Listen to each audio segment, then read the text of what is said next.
this is not an envious position. I feel like a bottle of bad wine at a wedding. After all the good wine's been served, when everybody is already kind of drunk, you bring out the bad wine. But I also realize we've had a number of guests here who have been standing for a long period of time. So I'm going to deviate from what my planned comments were because you basically have heard them all by these unbelievable speakers. How about a round of applause for them all one more time?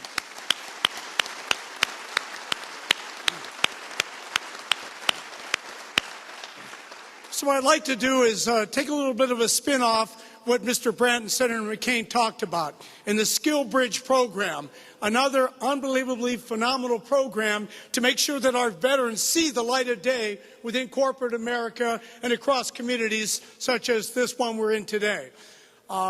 When you hire a soldier, sailor, airman, Marine, or Coast Guardman, you get a heck of a lot more than what their skills were inside the service. So to kind of home in on that, I'd like to talk about the core values very briefly for each one of our services. Anytime I'm asked to speak at an organization before a company, a committee, first thing I do is go to their website and I look up the core values. What is the foundation of that particular organization or institution before I decide if I want to go ahead and work with them or speak with them? So if you went online and took a look at our United States Army and you type in Army core values, can I please ask all soldiers to please stand? Please stand for a second. All right, a little round of applause, but let me tell you, no, please, it'll be short. So when I hire a soldier, do I get a tank driver, an Apache pilot, an infantryman, a mechanic? No, I'll tell you what you get. You get their core values, what they have lived for their time in that Army uniform. And the Army has a great set of leadership core values, and they use the acronym LEADERSHIP, LDRSHIP. All right, the L stands for loyalty, the D stands for duty, the R stands for respect, the S stands for selfless service, the H for honor, I for an integrity, and the P stands for personal courage, both moral and physical courage. Now, how about a round of applause for our Army warriors? Please sit.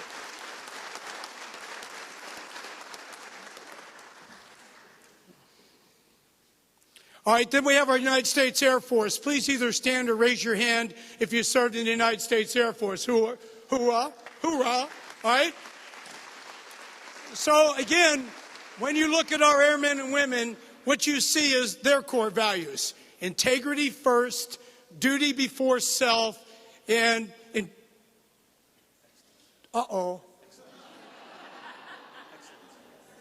excellence in all that we do. You lifted and I heard it. So integrity first, duty before self, excellence in all we do. Now, is there a losing proposition to bring an airman or airwoman into your company? I don't think so. Round of applause for our Air Force.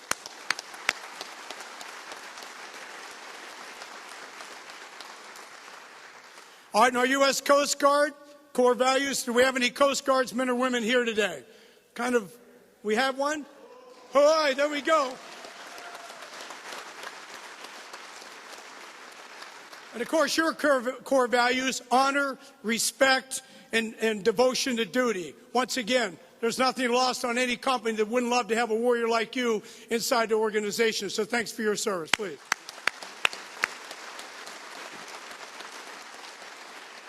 And then last but not least, to the chagrin of Senator McCain, the Navy and the Marine Corps share the same core values, sir. And they're just three, and they're very simple because Marines can only remember three things. Initially the Navy had 10, but we necked them on down before. So the Marine Corps and the Navy core values, honor, courage, and commitment. Any Marines and sailors, please stand to be recognized. Thank you for your service. All right.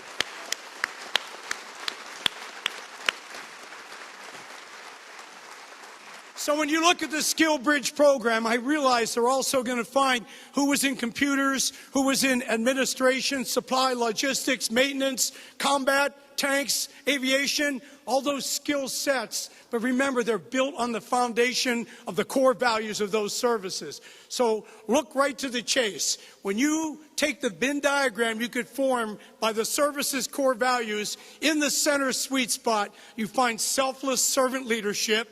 You find a work ethic that will make your eyes water. And you find a devotion and a commitment to something larger than themselves. And that can be their fellow workers or it can be your organization. So Skill Bridge, thanks to Senator McCain putting the wind behind it, is going to be a tool that industry and government will be able to use to find these young women. This isn't, as Mr. Brandt said, part of your philanthropic section of your company. This is part of the opportunity of your company. You bring men and women like that into the organization, and they'll be a catalyst to take you from good to great or great to greatest. How about a round of applause for our veterans, please?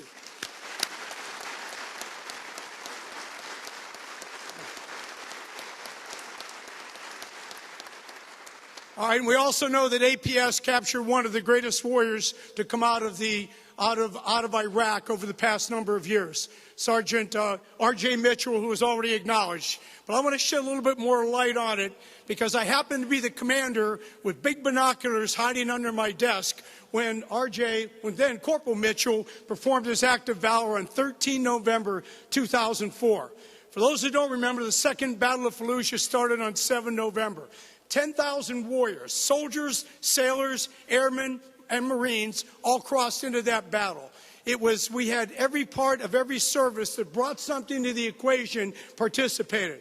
And the Sergeant Major had the best line when he said, "Sir, when you look at this force, this looks like the label for the ultimate, the extra strength can of whoop ass." That's what the Sergeant Major said as we're ready to go forward. He didn't say it publicly, and he'll kill me because his mom's still alive. But Mrs. Kent, he said it in private, I swear. So when you looked at this organization and off they went, I will just highlight what Sergeant Mitchell did on 13 November to give you an idea what it was like. He was a squad leader, 22, 23 years old. 12-man Marine squad moving into a town where each and every building had to be cleared. When you blew the door and went in, it gave you the right to clear every room on the first floor, which gave you the right to go upstairs and clear the second floor. When that was cleared, it gave you the right to say clear, mark that building, and do it again, and again, and again, for almost 3 weeks. So America's best and brightest, those young men and women, were in that deadly combat constantly for almost 3 weeks. But on 13 November, when Corporal Mitchell's squad got pinned down in a building, he thought of his core values of honor, courage, and commitment. He didn't think of himself, because commitment means I'm in it for something bigger than myself. 5 wounded warriors in the building, in he went. One of them was severely wounded in the leg. Under the hail of enemy fire, he returned fire against the enemy, neutralizing some of it, and then he attended to his warrior, his squad member. Full attention there. When he needed additional help, he suppressed fire and got a Navy corpsman in to take care of that warrior. Most cases you'd say, I've done enough today. I think it's time for me to get the heck out of this building. But that's not what that young man was made of. He knew he had 4 more warriors in another room.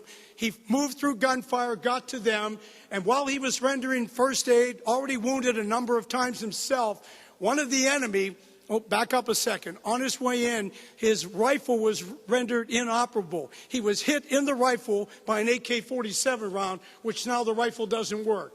Discarded it, moved in. One last enemy is making a dying surge to take out one of his men. In hand-to-hand combat, pulling out his fighting knife, he dispatched of the last enemy in up-close and personal combat. That's what Sergeant Mitchell did. So, when you get a man like that on your team, how can you...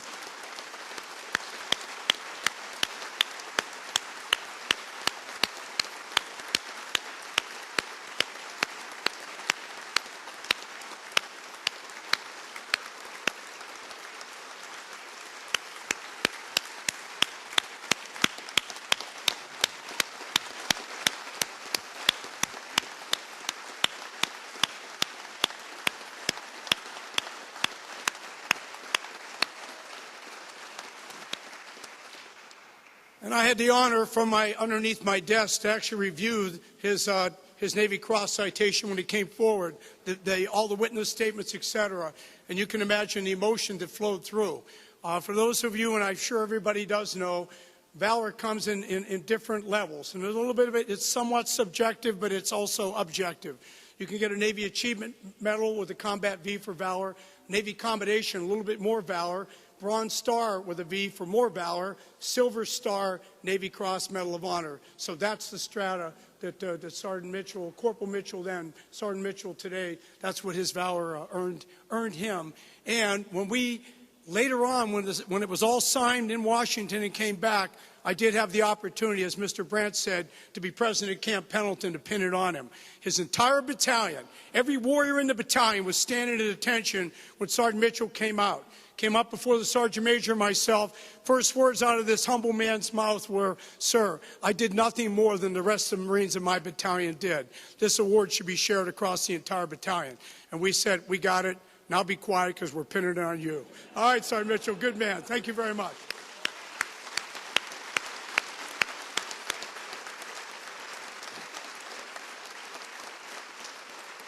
All right, so let me bring this on into closure then.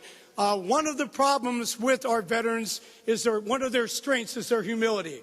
You'll never hear a soldier, sailor, airman, Marine, or Coast Guardsman using "I, me." Just see what I did. What do you think about me now?